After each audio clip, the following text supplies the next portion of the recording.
When we started out building Bad Company, we wanted to add a single-player component for many different reasons. And one of them was to pretty much bring more people in to appreciate what Battlefield was about. We didn't really add a single-player game because we had single-player games before. The problem with the single-player experience before was that it was a kind of a bot match.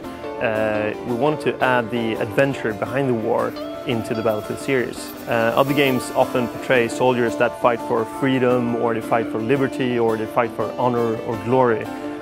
These people, they fight for their own sake and for their own personal ambitions. In Battlefield, it's in many ways has been all about the sandbox gameplay that you always have. That's the heritage that we have from Battlefield in various different forms. And that's not something we're going to let go. That's something we want to keep in Battlefield Bad Company. But we wanted to keep it together with the story and the character-driven story that moves it along as you play the game. Most other games have more of a tunnel shooter where you kind of follow a specific path with scripted events.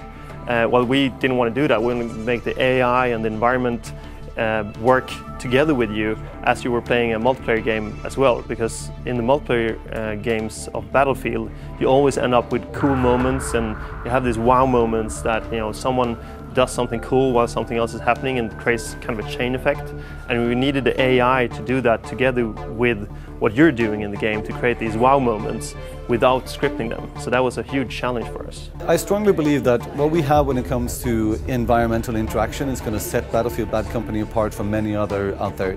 I mean, there's a lot of good games coming, but when we started out building this game and the Frostbite engine that we have created just for this game as well, we felt that in order to be a true next-gen game, we needed something else. We couldn't really start from existing technology like our Battlefield 2 engine, for example, that was really good at its time. It was just created too much for static environments. So for the Frostbite engine, we need to rethink a lot of things and rebuild a lot of things from the ground up.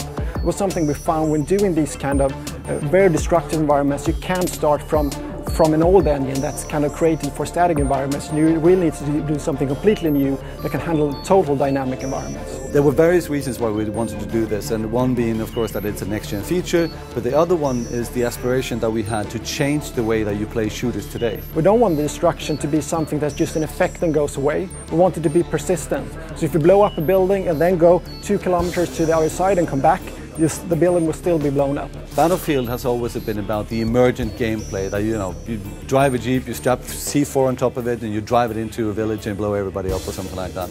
Or you walk on the wing of the B-17 and people fly and you jump out or something like that. And by introducing the destruction in the environment, we do that, but we add another layer to it.